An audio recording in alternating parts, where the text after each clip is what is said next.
Hey folks, Pat here from DNS, and this Madison area fishing report is current as of November 8th.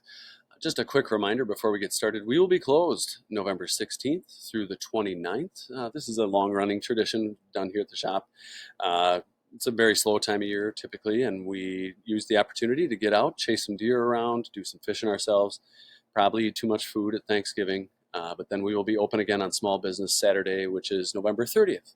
Um, I will do another report next week and remind you of this again, but then I will also be taking a break from the reports. So, yeah, you can see here we're getting our ice fishing stuff out, and when we come back on the 30th, hopefully maybe we'll have ice, but definitely be a lot closer to having ice. So, yeah, just wanted to remind you all of that. Thiensville Fishway camera couldn't be a more dumb waste of time. I wish they'd just clean off the glass so we could see fish. There are fish moving through, probably cohos, and I'll talk about that later in the report. A lot of folks call the shop asking about what piers are in and that. The state park pulled their piers over here at Governor Nelson State Park like 2 weeks ago. The city or the county pulled their piers on Tuesday of this week, and they have here on their website that the piers are closed. So I think Babcock on Wabisa, they keep a pier in there year round, but otherwise all the county piers are out.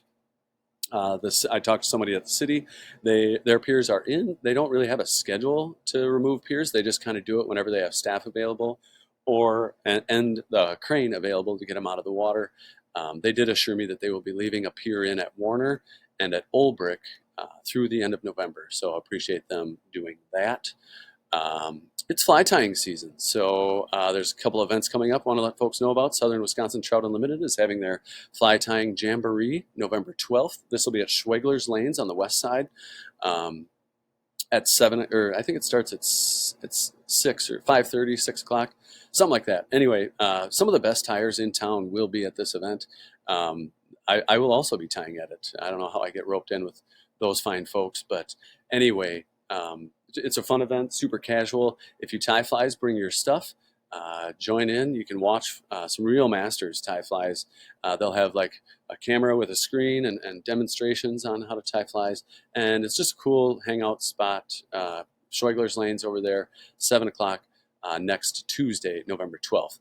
The folks at the line workers are also having a social fly tying event Thursday, November 14th at Icky Sticky from 5:30 to 7:30. That Icky Sticky is in Mount Horeb. It's a cool like coffee shop, ice cream place, and the line workers folks are also cool doing these things. Swing by there, just hang out, or tie flies, or just have some ice cream, whatever you want. Um, that pretty much does it for that stuff. I mentioned we're getting ice fishing stuff up. Speaking of ice fishing, our winter seminar series lineup is looking pretty sweet. Thursdays at 7 p.m. here at the shop, starting after we get back from the break. That first Thursday, December 5th, we'll have Brian Subke in. The next Thursday, we'll have Pat Westberg on December 12th and Jim Kasuda on December 19th. All these guys, very well respected around town, very knowledgeable, and always do a great job. You can also win door prizes, fabulous discounts here at the shop, and yeah, it's just a great time. So I'll be promoting the hell out of those. So just stay tuned. I mentioned it's fly tying season. We did get another shipment of some stuff, filling some holes. Still got a couple little holes here to fill on the wall, a couple little signage things, but we are pretty much right where we want. So we got a great selection of stuff here. Like I said, it's tying season. Get in here and check it out.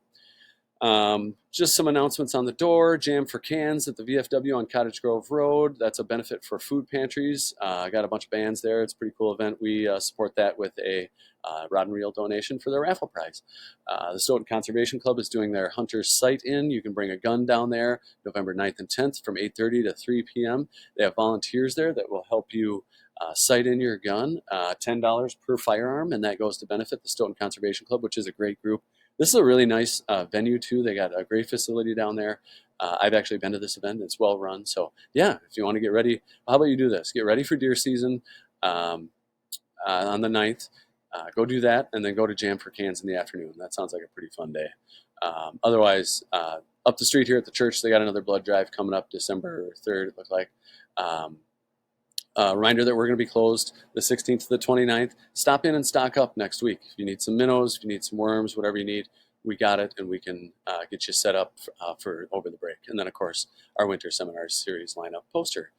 I think that's it. I think we can get into the report finally. So This last week, it rained all day last Sunday, and we had spits of rain all week. Made for a pretty wet week here in Madison. Looks like some pretty stable temps through the next week with a chance of rain here and there. But this is some of the best conditions, best time of year to get out and do some fishing, and we will talk about that as we go through the report. The Mendota buoy, like we talked about last week, the lake has turned over. You can see that here. It's pretty much 55.5 degrees, 55.4 all the way down. And the water has cleared up. I was talking to Noah Humfeld yesterday. He said the water clarity is great, and the fishing was also great. So make sure you get out and do some of that while these great conditions are around. But yeah, with turnover behind us, generally around the chain, most fish are moving shallow. Mid-lake humps are still producing, but shoreline breaks near shallow water, and especially anywhere you can find weeds, is a great place to start. Bluegill action around town has picked up. Again, after kind of the slowdown with turnover, look for them in 10 feet of water or much less. Anywhere you can find green weeds, you'll likely find fish. The great bluegill bite we had out in front of the Monona Terrace has pretty much died, but that's because most of those gills moved into the Monona Bay. I'll touch on that a little bit later. Crappies also moved in there with them, but they are getting some crappies out off the Monona Terrace wall here and there as well. Otherwise, you can find crappies in weeds and near structure with the gills. If you're fishing for gills anywhere on the chain, piece of redworm, spike, or waxworm. If you're fishing for crappies, crappie minnow or minnow-shaped plastic is a great option this time of year. Unfortunately, other than a few reports here and there, I'm still not hearing much in the way of perch action around town. As far as bass go, largemouth are up shallow, but with the cooling water, that action has been slowing a bit. Lots of lures work for those fish, but you're going to want to slow down your presentation. I have, though, heard that chatterbaits are still pretty effective, but a slower presentation with a swim jig or a plastic is also working well, according to the folks I'm talking to. Speaking of paddle baits and swim baits, smallmouth are being found on rocky shoreline breaks, 10 to 15 feet of water, but also much shallower.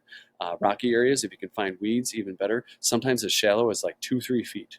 A larger minnow or like a shiner or a chub or a small sucker has been working on the live bait side of things.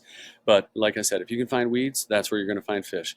And rip a jerk bait, husky jerk type style bait over the tops of weeds, or a paddle tail, something like that. You're likely going to find fish. You're going to find walleyes mixed in with those. So yeah, in addition to smallies in the shallow rocky weedy areas, walleyes are being found in the same place. They're also being found on mid-lake humps in good numbers. But those fish should start to move shallower and shallower and be more and more aggressive just as the water gets colder. Here again, walleye, fathead, blacktail chub, small suckers, all good live bait choices. Otherwise, paddle tails, crankbaits, and jerk baits are great options. Especially look for walleyes up shallow at night feeding.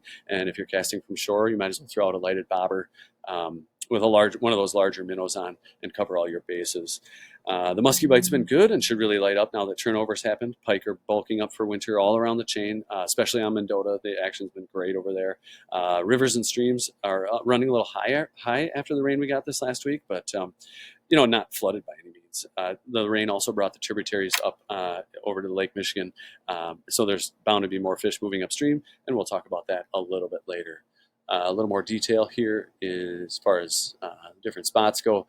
Up here in Cherokee is pretty much weed-free. I have been hearing about some decent pike action up there and a few largemouth being caught down to the 113 bridge. Haven't heard about catfish down there in a while, but they're getting some walleyes here and there.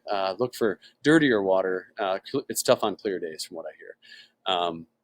I mentioned catfish. They're all over Lake Mendota. They've dispersed out into the lake where they'll pretty much be all winter. And folks are getting them a lot of places. Shore anglers are getting them at the Warner Park, Warner Launch Breakwall, Tenney Park Breakwall.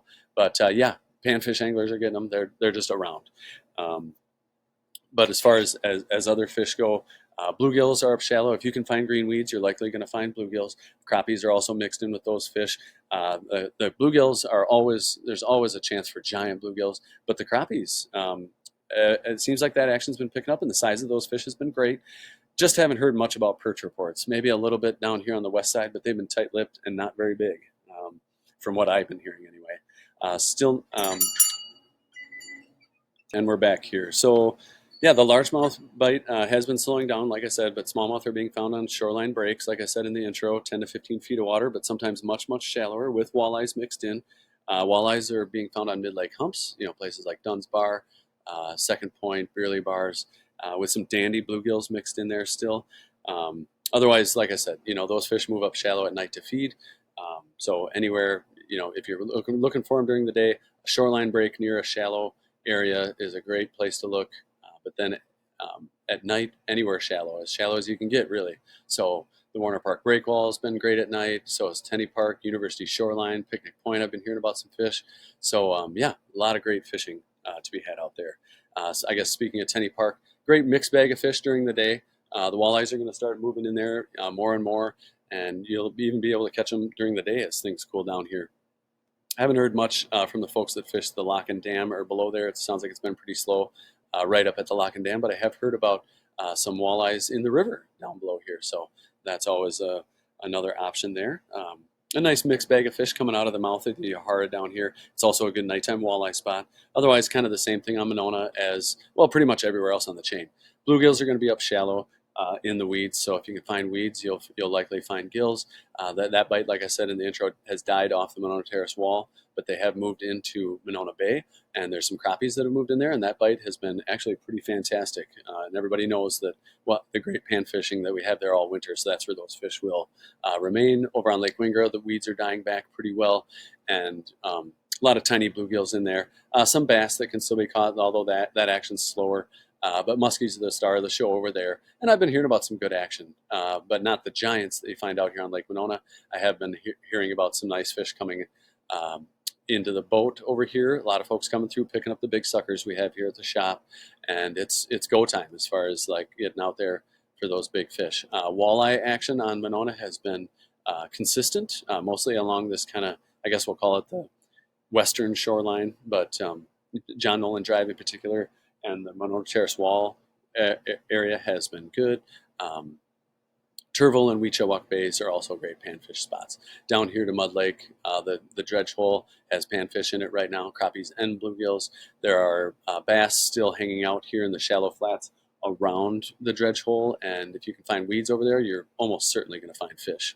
Down on Lake Wabisa, kind of the same deal down there. Shallow weeds up here, got bluegills and bass in them. Same thing down here on the south end. Good walleye from Babcock Park down to Rockford Heights. Anywhere you can find a shoreline break in there, you're likely going to find fish. But really, like, weeds are the key this time of year. If you can find weeds, you're probably going to find fish. Haven't heard much personally about muskie reports coming off Wabisa specifically, but yeah, there's bound to be muskies down there, and I'm sure they're catching them. Babcock Park launch right down here, like I said, that's a county run launch, and they usually leave a pier in there most of the year, actually. Anyway, down on Keeganza, I'm not sure if they're still dredging above the AB bridge over there, but I am hearing about some gills being caught in the weeds around the Fish Camp County Park area and down to out from the state park down here, like Keeganza State Park. Also Williams Point over here, a great place where you can traditionally get some walleyes, and I've heard about some good action down there just recently. So down on Lake Koshkonong and the Rock River, Indian Ford and Jefferson dams have both been still producing fish. I've been hearing about some walleyes showing up there, actually, and they're still getting some white bass. Down on Lake Koshkonong, it sounds like the big walleyes have finally got their chew on, and that action's kind of stabilized down there. The folks at Bait Box on the Rock do a good job keeping folks with tabs on that. And yeah, it sounds like some good walleye action down there. Haven't heard much out of Beaver Dam lately. Devil's Lake. It sounds like the trout are starting to cruise the shorelines over there, as they will this time of year. They kind of do spawning over there, and it's cool. You can catch them casting right from shore, and yeah, it's always fun. Kind of a nice change of pace if you're sick of the normal warm water species we have here in Madison. The river is up. It's flowing. Last I checked, it was at like 10,000 cubic feet per second, which is like summertime levels. That doesn't mean it's flooded by any means. It's just a little higher than it would normally be this time of year.